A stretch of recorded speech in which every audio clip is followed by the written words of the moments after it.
Hey, how y'all doing?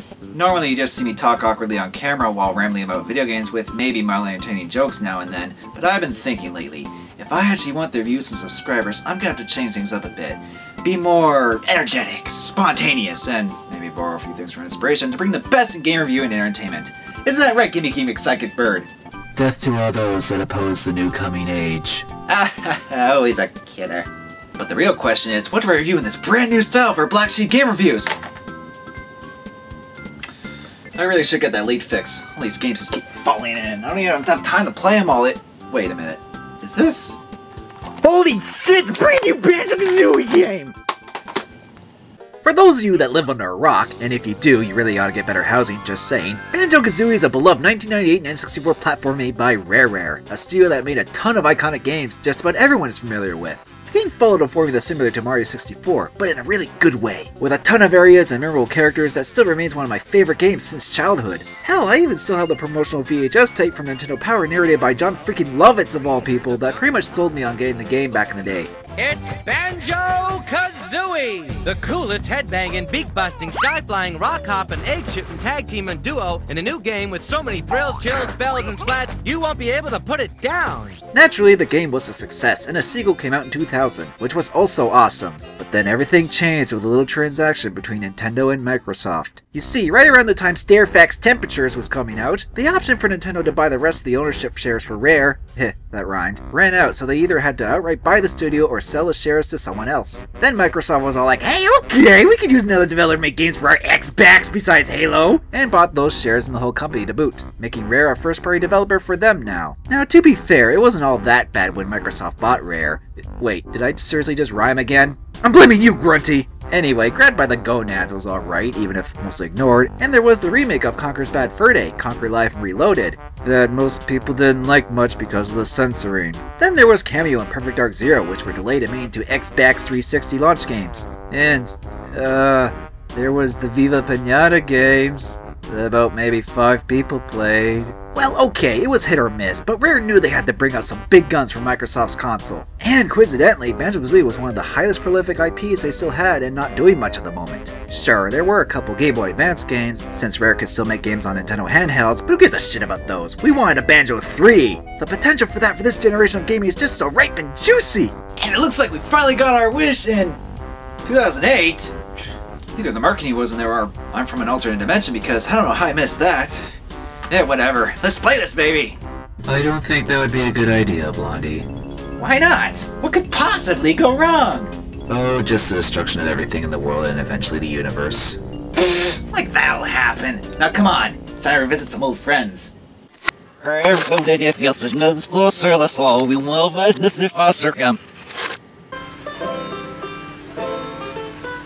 Ah, listen to that. Good old Spiral Mountain. Wait, are those vehicles? Oh.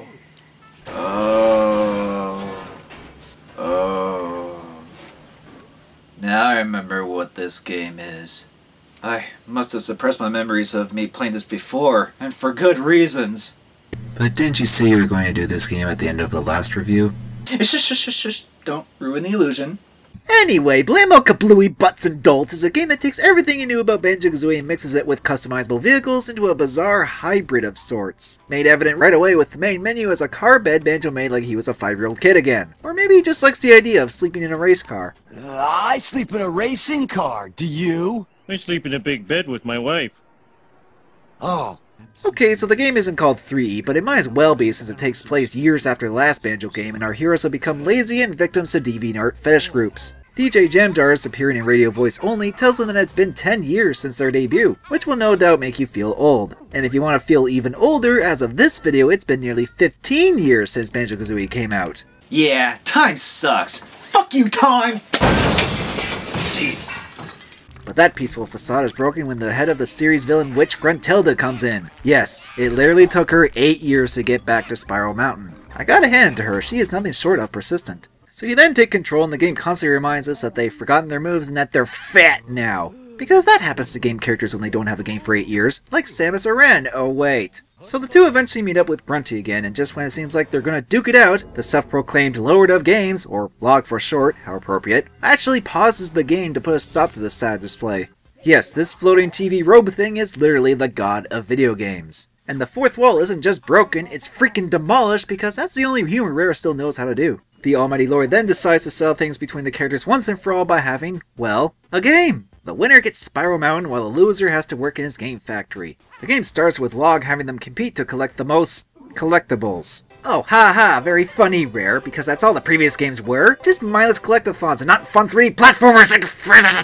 But then Log stops and says this isn't what gamers these days want. It needs to broaden the demographic with something original. Oh, okay. It's not like the main people who would be interested in this game would be, you know, people that played Banjo-Kazooie when they were younger. But no, you're right, Pongface. We need something to spice things up after all, which are vehicles that you build and play with.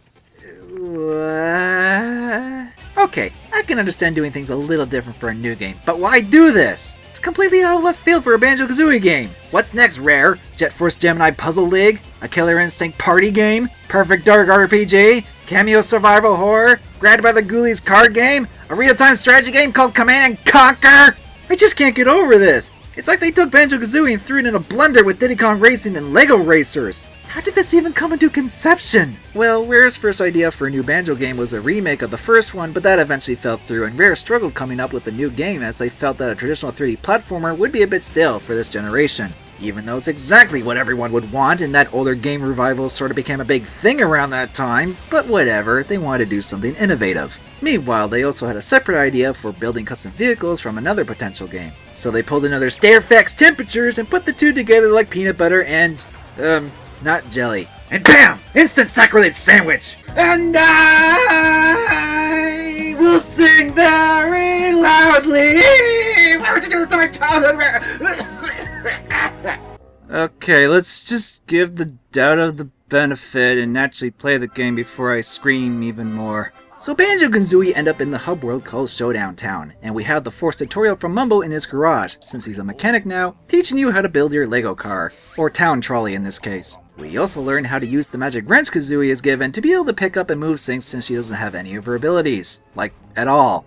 You don't even have the Aree jump anymore, but you can still sort of extend your jump by spinning the air with the wrench, which you can also do on the ground to attack enemies like in Bioshock or something. These new baddies, the Grunt Bots, are enemies that Gruntilda pulled out of her new ass for the game and are really more annoying than an actual threat. Also, Grunty has a cat psychic now, because she's just given one. Kazooie can also activate switches and, bring the vehicle to you by holding the Y button. Yeah, that's not a whole lot of things she can do now. Sure, picking up stuff and activating things are required, but it's nothing that Banjo can't do himself if he had the wrench instead. It just feels redundant for Kazooie to be downgraded like this so she can actually be part of the game while stuck in the backpack. Not to mention picking up stuff is pretty clumsy when there's crap cluttered together and you can't target what you want. I just want to- I just want the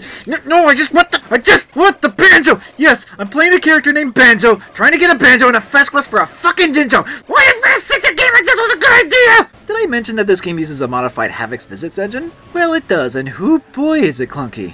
Good luck not crashing everywhere or getting stuck on everything due to the somewhat loose controls, and some physics don't even make any sense. I know it's a cartoony game, but like, what? The most infuriating is when you hit other vehicles or things during races and come to a complete stop or some shit. And when you do get attacked or crashed, which will be constantly, pieces of your vehicle break off and you can press the right bumper to bring it back. But a lot of the time they just fly around and take forever to come back or just not at all, and even then it can sometimes jolt your car up for no reason. Bad physics aside, after the tutorial we go through the first act door of the first world in Super Mario Sunshine fashion, which is Nutty Acres. We even get a little intro movie showing characters playing roles whenever you enter a world for the first time like some TV show. So, where do I go?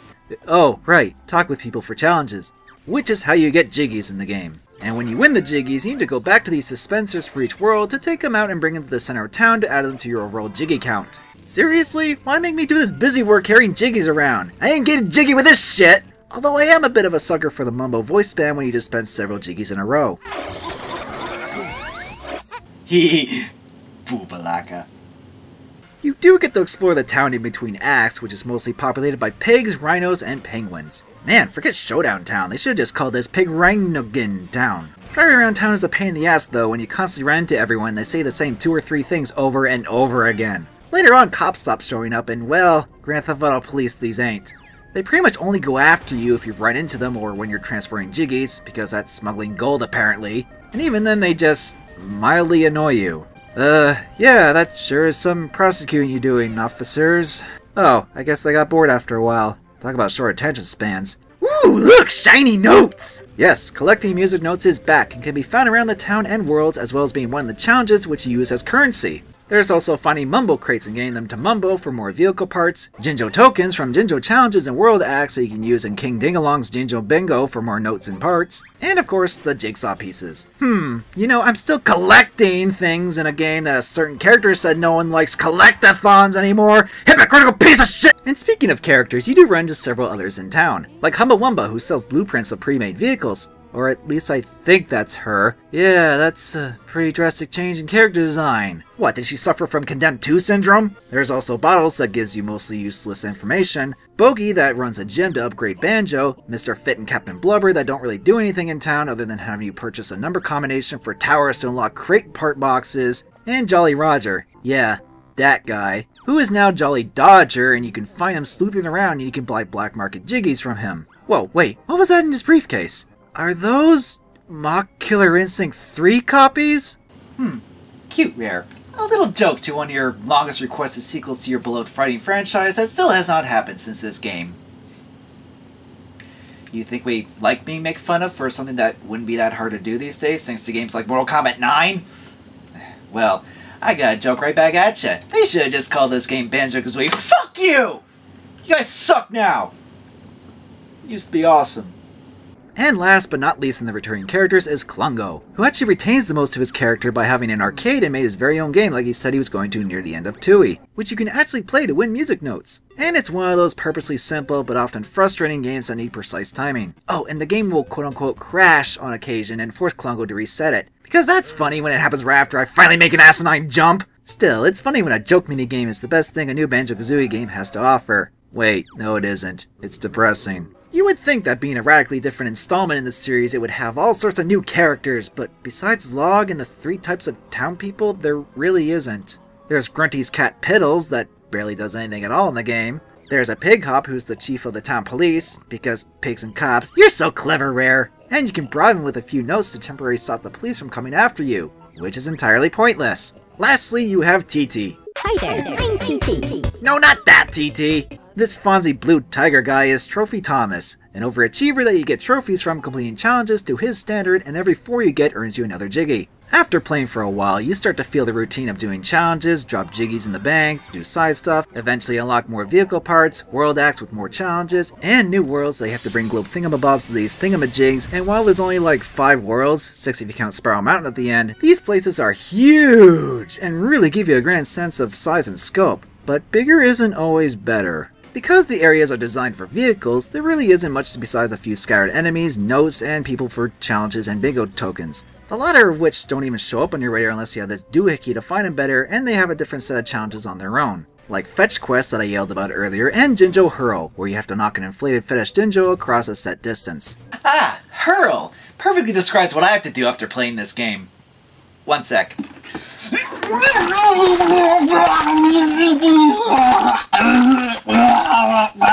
There are also these creatures that populate the worlds but don't do anything at all. What is even the point? I guess the main point is the challenges you do, which there are a lot of in the game. The variety of them is also pretty, varied, as you have racing challenges, shooting challenges, physics-based challenges, all sorts of challenges. Have I said challenges enough in this review yet? And vehicles too, for that matter? You do these as either preset vehicle missions or ones where you can pick whatever you want to use. So because of all this, the worlds in this are either huge and open or really complex. I mean, look at all this! Look at it! Like I said earlier, you can still get out of your car and do whatever, but you don't really have much else to do other than using Kazooie's wrench. You can jump and hang off of ledges, climb ladders and poles, swim around, and balance on ropes and such, but these are pretty few and far between. Hell, you don't even die in this game thanks to Banjo's Super Wolverine health that you can even upgrade further from Bogey, and if Banjo does manage to lose his health outside of a challenge, Kazooie just slaps Banjo awake. even when he drowns. Oh yeah, just slap the health back into them when they're still in the water if someone drowns. That's how CPR works. Maybe this is Kazooie's new true ability or something. Instant revival of the dead. Thanks to this, there's no sense of threat from enemies or even falling off high places. I swear the physics is the only threatening thing in the game if it's trying to frustrate you to death from stress. I suppose the game is designed to be more of a sandbox Lego thing rather than an action-adventure platformer, but it's still mixed with all these elements we've grown accustomed to from Banjo-Kazooie, and otherwise they wouldn't even really be a Banjo-Kazooie game without them. It's like, hey, it's Banjo-Land! Remember all this? When you played the games on the N64, and you got the music from those games too! It's still a Banjo-Kazooie game, you guys! Please like this game! It's like they wanted to do something new and original, but at the same time still please the old fans. Yeah, because games doing that totally wins everyone over these days. It tries so hard to pump that signature charm and humor Rare is known for into this, but it's painful because it just reminds you that this isn't what you really wanted. I commend them for always trying to push the boundaries for games, but this just doesn't work for something so iconic. Sure, people complain that Mario and Zelda games don't change much lately, yet people still buy and enjoy the hell out of them because they know what to expect and the new changes and things aren't radical. It's all about a steady evolution in games, not throwing radioactive waste on them and mutating it. Even Rare knew that not everyone's going to like this game and of course try to be all tongue-in-cheek about it. What's that loading screen tip? If you don't like the vehicle-based gameplay, why not just download the first Banjo-Kazooie on Xbax Live Arcade? Oh, okay, sure. Don't like our new game? Just play the old ones that game, you cranky old gamers! Imagine if other games had the balls to do this during loaded screens. Hey, don't like the attitude of Dante and the new Devil May Cry? Then go buy and play the Devil May Cry HD collection instead if you haven't already, you entitled fucks! Alright game, you want me to make shit? Well, I'll make some shit. Building vehicles is actually not too difficult, thankfully, and you can make and save blueprints for all sorts of different things for the ground, in the air, in the water, or even all the above. Plus, you can pick whatever vehicle you want to traverse the worlds in. While in town, you're just stuck with a shopping cart, but do get upgrades for them when you beat Grunty Axe that lets you explore more of the town. Each vehicle you build needs to have the basic fundamentals of power, fuel, ammo if you add weapons, and wheels or whatever else to make it move. After collecting a bunch of stuff, I made this little beauty, the Heckmafleckmagurt, which is usually how I react with this game. Let's try it out in the test track and see how it performs.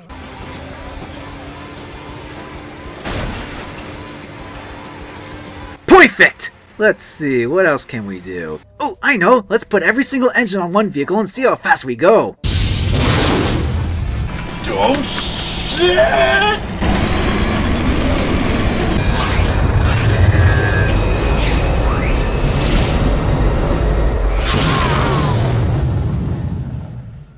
They've gone to plaid!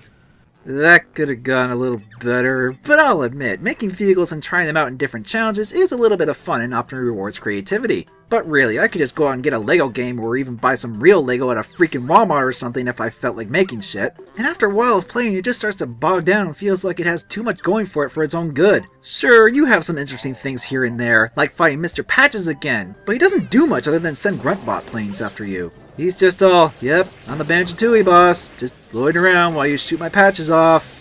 I just can't take it anymore. It almost makes me want to take this game out back and put it out of its misery. I say almost because it goes all puppy-eye on me with its characters and nostalgia, not to mention the colorful graphics that do look pretty damn good, and the music is great too. And there's the multiplayer, both locally and online. Naturally, Rare made a big deal about how you can take your custom vehicles online, compete with others in them in all sorts of match types, and bring endless possibilities. Too bad hardly anyone plays this online anymore. Though my restrictive and generally sucky internet connection probably didn't help, as well as this game being over 4 years old now. But even so, finding more than one person to play with is almost impossible these days. And even if you do, it's most likely people with a second local player as an alt account just getting the multiplayer match achievements. Which is what I eventually resorted doing as well, since none of my friends have this game. And if you think that's a ghost town, good luck finding anyone for the downloadable content matches. Yes, this game did get DLC called Logs Lost Challenges. For 400 Microsoft points, you can play 6 new challenges in the test track, yeah, good reuse of a map Rare, with both log and player's choice variants. There's also the multiplayer stuff and a new Klungle game after completing the challenges,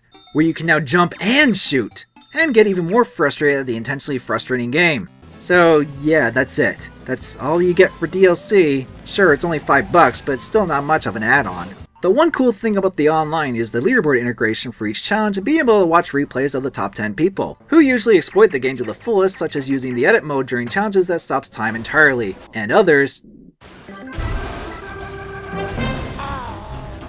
Oh, Okay, forget the National Board of Scientific Engineering or whatever, just get these guys to make perpetual motion machines! But what makes the replays a hassle is that the game reloads every time you exit one and you have to go back to the leaderboard menu to see another. So I hope you like load times. You can also save your own replays of challenges or take pictures of everything, including replays of others strangely enough, and send them to your friends or Banjo-Kazooie.com. But who cares? I'm sick of this game. And there you have it, folks. A game that does everything wrong and violates your innocent childhood gaming by dumping Lego all over and having you step on them repeatedly.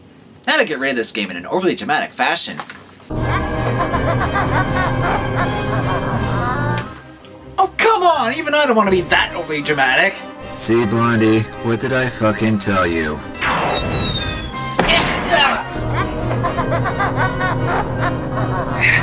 Looks like I have no choice but to use my secret weapon. Sorry, gimmicky. Don't be sorry. You have backups of me in case shit like this happens. Oh yeah. Eat robot bird, you convoluted piece of shit! Whew. I did it. I saved the world. Or, at the very least, myself. It was probably going to take over the world eventually. Hey everyone, if you enjoyed this episode, be sure to check out my other shit. Just click on the annotations to see them, unless you're watching this on Blip or something, but whatever. There's my other Black Sheep game reviews, They Made a Sequel, and of course playing games with my brother Ninja Raptor for Grumpy Gaming, where we don't even talk about the games we play half the time, but still say some funny conversations. But don't worry, that won't take up all of my time, just most of it as you expect a new Black Sheep episode and a top 10 10s in video games in several months. Oh yeah, and like and subscribe and all that crap. Huh, so that's what would happen if I reviewed Nuts and Bolts like that. Good thing I looked it up in the What If book before doing that. Who knows how many JonTron fanboys would have gotten mad at me. Oh, and happy April Fool's month. At least it's still April. Spiral Mountain go, Spiral Mountain, that's right, Spiral Mountain, here we go. Yeah, that's right, Spiral Mountain go, Spiral Mountain, that's right, Spiral Mountain go, Spiral Mountain, yeah, that's right, Spiral Mountain go, Spiral Mountain go, Spiral Mountain go, Spiral Mountain, that's right, Spiral Mountain, that's right, Spiral Mountain.